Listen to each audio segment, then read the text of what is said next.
Maître Alice, qui est Maurice Kamto? Quels sont vos rapports? Maurice Kamto est un petit frère que j'ai découvert il n'y a pas très longtemps.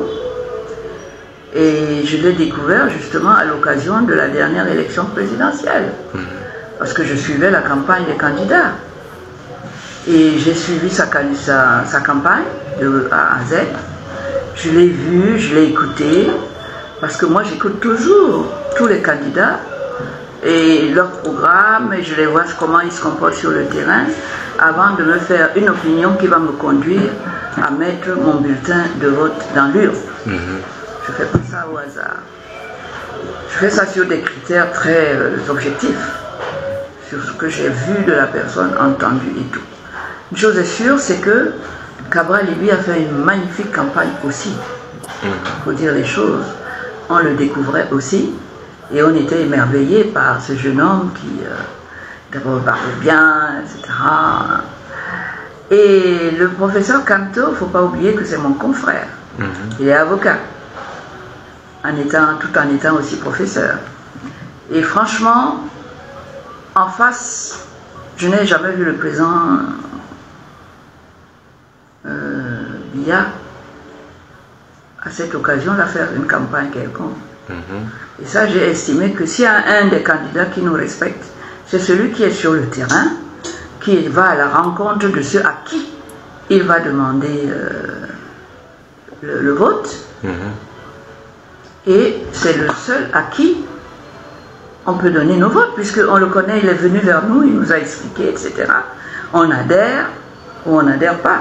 Mais si on adhère à ce qu'il nous dit, à ce qu'il expose comme programme, alors un électeur responsable, citoyen responsable, je vote pour lui parce que les critères que j'ai mis en place sont des critères objectifs et j'observe tous les candidats sur les mêmes critères.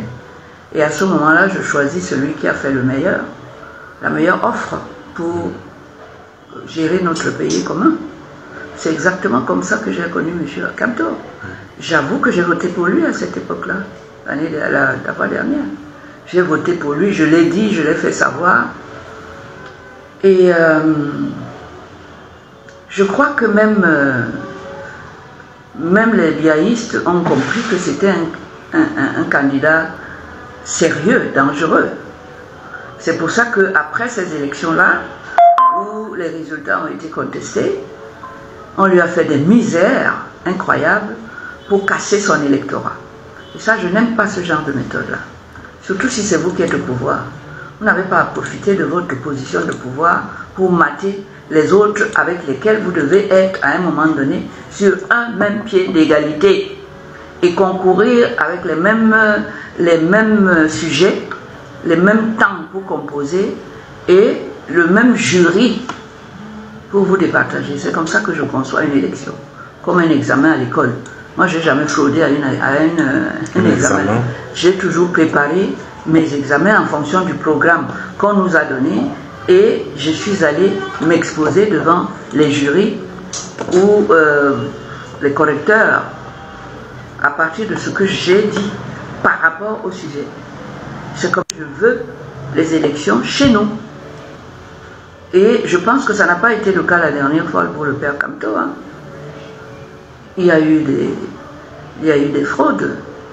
Je ne peux pas aller avec les gens qui font la fraude. Ils ne peuvent pas être dans ma compagnie. Je n'ai pas appris ça. Mon père était contre cette façon de faire. Il m'a toujours dit, tu ne vas pas avec les mauvais élèves, les fraudeurs. Je veux que tu travailles. Tu crois à ton travail, tu le fais bien. Et c'est par là qu'on doit te récompenser. Je fais la même chose pour les élections, pour choisir la personne à qui je vais confier ma vie, la vie de mon pays, de mes compatriotes, des enfants, des générations futures. Je ne m'amuse pas avec ça. Tous les critères à partir desquels je peux choisir sont objectifs. Je peux les justifier à partir des critères de développement, d'intégrité, de probité. Je n'ai jamais appris que M. Kamto a volé l'argent de quelqu'un. Je sais, je l'ai vu. C'est un très très grand travailleur. Infatigable. Je l'ai vu pendant sa campagne. Vous avez compris ce que Madame Maître Alice a dit. Vous avez compris ses déclarations, comment elle a rencontré Maurice Kamto, le président Maurice Kamto.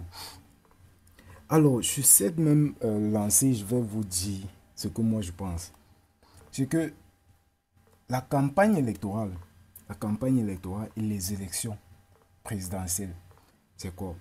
C'est comme un examen qu'on vous prévient ou qu'on vous dit que, bon voilà, tu vas composer en tel mois. C'est comme un contrôle continu.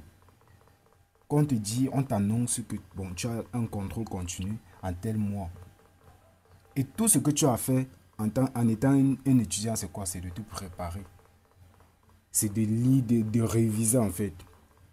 Maintenant, si on essaye de faire peut-être un rapport avec l'élection présidentielle, c'est que quand tu sais, en tant qu'un candidat, en tant qu'un citoyen ou en tant qu'un politicien qui espère et qui veut être candidat aux élections présidentielles, tout ce que tu fais, c'est quoi? Dès lors que le président que les élections présidentielles ont fini et on a installé le président, si tu veux te présenter aux élections après le prochain mandat, tout ce que tu as fait, c'est de commencer là à te préparer.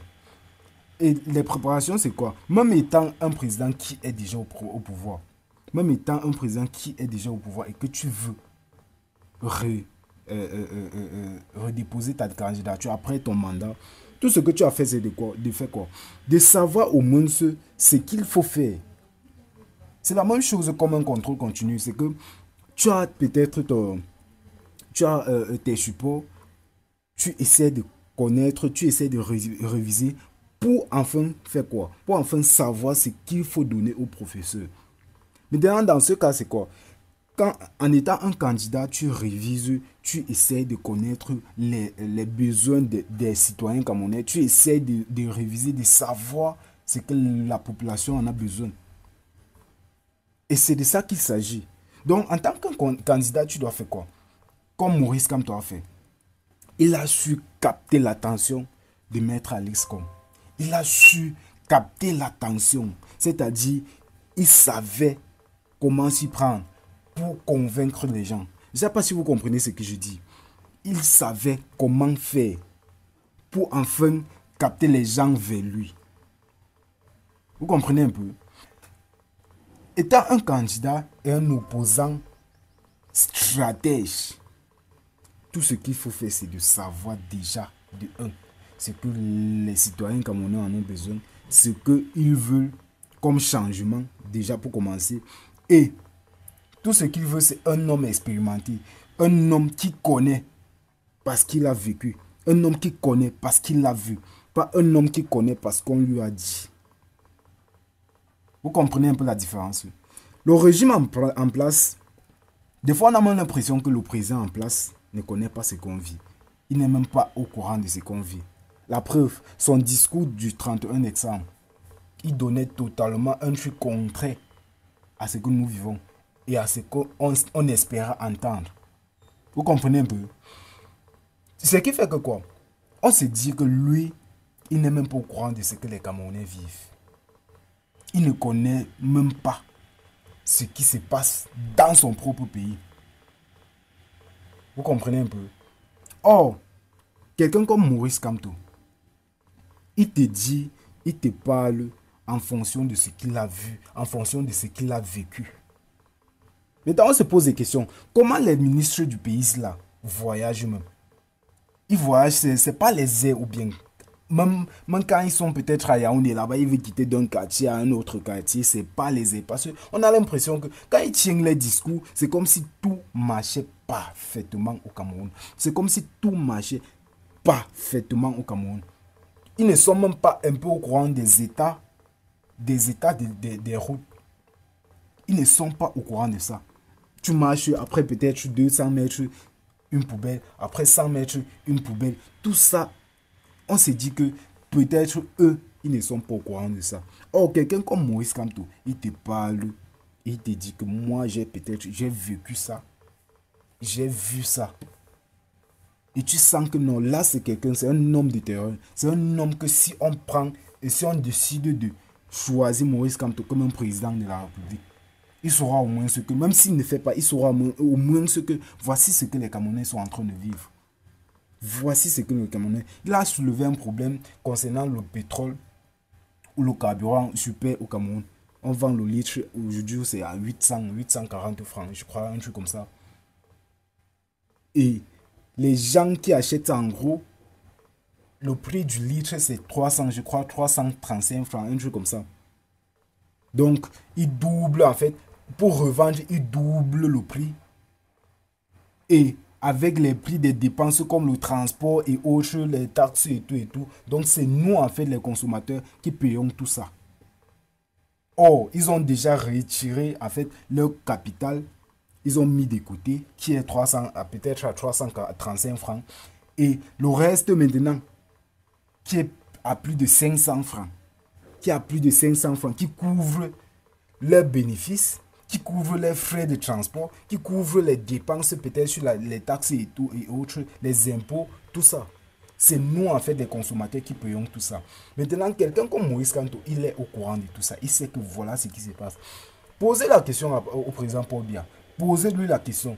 Est-ce que tu connais que ça se passe comme ça au Cameroun? C'est pour ça que moi, j'ai souvent dit dans mes vidéos que lui, le président, il est juste là. Il porte juste le titre. Mais ce n'est pas lui qui dirige le pays ici. Là, c'est clair. Parce qu'il y a même certaines choses. Et je suis même sûr qu'on prive Paul Biya regarder le journal. Je suis sûr dans mon fort intérieur que lui-même, il n'a même plus, à l'heure où il est, il n'a même plus l'autorisation de regarder le journal. Parce que le simple fait de regarder le journal, il y a certaines choses qu'on va dire dans le journal qui va le tenir informé, qui va mettre certains points peut-être douteux dans sa tête. Donc c'est son entourage en fait. C'est son entourage à lui qui dirige le pays, qui prend les décisions. Lui, il porte seulement le titre. Parce que où il est là, il n'est même plus à mesure de diriger le pays ici. Il l'oublie peut-être après 3 secondes. Des choses comme ça là. On doit réfléchir, on doit décider. Parce que nous sommes le patron. Les présidents de la République. Nous sommes leur patron. En tant que peuple, nous sommes leur patron. Et on doit décider qui va être notre dirigeant, qui va être notre président de la République. Vous comprenez un peu? Donc si tu n'as pas encore, à l'heure où tu te retrouves, tu n'as pas encore, que ce soit à la diaspora, à l'étranger, au Cameroun, tu n'as pas encore fait ta carte d'électeur. Il est temps d'aller t'inscrire. Va t'inscrire sur les listes électorales. Et en octobre, on va s'exprimer dans les urnes. Par les voix des jeunes. Ce n'est que comme ça qu'on peut faire un changement, qu'on peut créer un changement ici au Cameroun, qu'on peut imposer un changement. Ce n'est que comme ça. Allez, ciao, ciao.